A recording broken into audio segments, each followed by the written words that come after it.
남궁민 씨가 들어가 있는 저 연예 기획사다. 촬영차 내려왔는데 남궁민 씨가 좋아하는 위스키가 와인인가 위스키인가 있는데 이제 그거를 자기가 이제 바빠서 구매하지를 못했다. 두 병을 좀 구매해달라. 알겠다고 끊고 이제 저희 입장에서도 이제 확인이 필요하니까 이제 그 935 엔터 거기 이제 전화를 했더니 뭐 그런 일정 없다라고 해서 뭐 저희도 이제 다시 연락이 왔길래 이제 얘기를 하니까 그쪽에서 이제 오히려 화를 내면서 확인해 보시라고 하면서 이제 끊고는 이제 그날 오지 않았거든요. 일단 뭐 저희가 뭐 직접적 피해를 본 거는 아니다 보니까.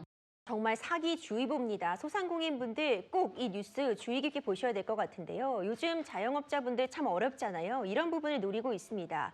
내가 유명 연예인의 기획사에서 나왔다. 매니저인데 지금 우리가 대규모로 회식을 하려고 하니까 예약을 해달라. 이렇게 가게 주인에게 직접 연락을 취합니다. 예. 그러면서 영수증도 미리 좀 끊어달라. 내가 그리고 이 기획사에 근무하고 있다면서 명함도 보내주니까 가게 주인분들은 믿을 수밖에 없죠. 그러면서 여기서 한 단계 나아가서 미리 뭐 와인을 준비해 달라거나 특정 물품을 사전에 구매해 줄 걸 요구하게 되는 겁니다. 그럼 가게 입장에서는 대규모 예약 손님 받고 싶고 유명 연예인이 왔다 가면 홍보도 될 것 같으니까 선뜻 물건 구매까지 이어지게 되는데 이것이 모두 사기였던 겁니다. 근데 왜 사기를 치는 거예요, 도대체?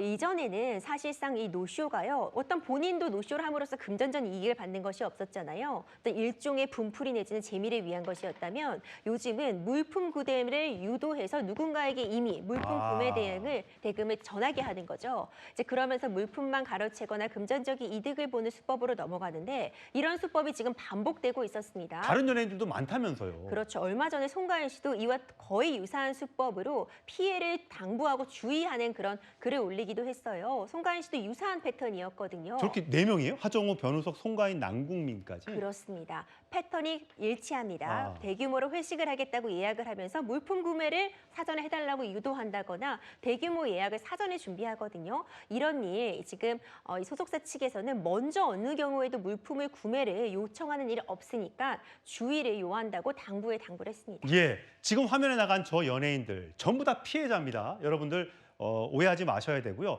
저분들의 유명세를 이용해서 자기의 이속을 챙기려는 사기꾼들이 있다는 점 여러분들께 말씀드리고 싶어서 저희가 이 소식 준비했으니까 선량한 자영업자들 울리는 일 다시는 없애야겠습니다. 한 음식점에 이제 연락이 오게 됩니다. 그리고 이 남궁민 씨가 속해 있는 소속사의 직원이라고 하면서 총 30인분의 음식을 미리 예약 주문을 합니다. 근데 나아가서 이 예약 주문뿐만 아니라 이 남궁민 씨가 좋아한다라는 그런 고급 술을 좀 대신 구매를 해달라. 지금 바쁜 상황이라서 결제는 현장에 가서 할 테니 지금 전달하는 연락처에 연락을 해서 고급 위스키 등을 2병 주문해달라라는 그런 부탁까지도 있었습니다. 이후에 음식점에서는 준비를 하다가 확인을 위해서 실제로 그 명함을 받은 소속사 측에 연락을 했더니 정작 소속사에서는 그런 예약을 한 바가 없다라고 확인이 된 거죠. 지금 저기 문자가 나오고 있네요, 실제로. 네, 그렇습니다. 그래서 이제 이후에 다시 한번 처음 연락을 했던 사람의 전화를 받게 됐는데 소속사에 연락을 해보니 이런 예약이 없다라고 하더라 하니 오히려 이제 화를 내면서 전화를 끊었고 다행히 일단 가게 측에서 먼저 이렇게 소속사를 확인해 본 결과 추가적인 피해는 또 발생하지 않았던 사건입니다. 남궁민 씨가 들어가 있는 저 연예 기획사다. 촬영차 내려왔는데 남궁민 씨가 좋아하는 위스키가 와인인가 위스키인가 있는데 이제 그거를 자기가 이제 바빠서 구매하지를 못했다. 2병을 좀 구매해달라. 알겠다고 끊고 이제 저희 입장에서도 이제 확인이 필요하니까 이제 그 935 엔터 거기 이제 전화를 했더니 뭐 그런 일정 없다라고 해서 뭐 저희도 이제 다시 연락이 왔길래 이제 얘기를 하니까 그쪽에서 이제 오히려 화를 내면서 확인해 보시라고 하면서 이제 끊고는 이제 그날 오지 않았거든요. 일단 뭐 저희가 직접적 피해를 본 거는 아니다 보니까. 네, 다행히 사장님이 기획사에 전화를 해서 해당 일정이 있냐고 확인하는 바람에 직접 피해를 입지는 않았습니다. 변호사님, 근데 이런 경우는 사실 사기범이 금전적으로 얻을 수 있는 이득이 없어 보이는데 실제 뭘 노리고 이렇게 하는 건가요? 사실 이제 예전에 이런 노쇼 사건들을 보면 말씀하신 것처럼 사기범들은 특별히 얻을 이익이 없는 경우들이 많았습니다. 결국 피해를 보는 것은 준비했던 음식 대금만큼의 피해를 입는 것이고 정작 전화를 했던 이런 범인들 같은 경우에는 이득을 얻을 게 없는 상황들이 많았죠. 근데 최근에는 이런 범행들이 점점 진화를 하고 조직적으로 발전을 하고 있습니다.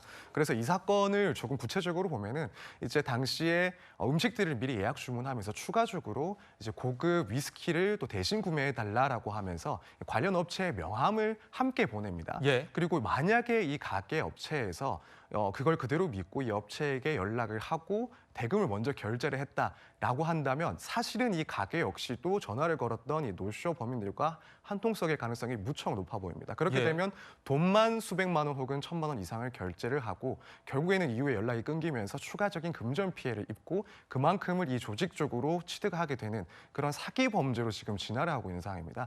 그래서 이렇게 뭐 추가 물품 대금 등을 구입을 부탁을 하면서 그 대금만큼을 또 편취를 하게 되는 예. 그런 방식이 지금까지 많이 또 활용되고 있는 상황입니다. 네, 변호사님 그러면은 이게 법적으로 보상을 피해자가 받거나 아니면은 가해자를 좀 처벌할 수가 있나요? 네, 그렇습니다. 사실 예전에 예를 들어 노쇼였다라고 한다면 그건 단순히 조금 업무방해 정도로 끝이 날 건데 지금 이런 사건처럼 추가적인 대금을 편취하려고 했다라고 하면 당연히 이제 사기죄로 처벌이 될 수가 있습니다.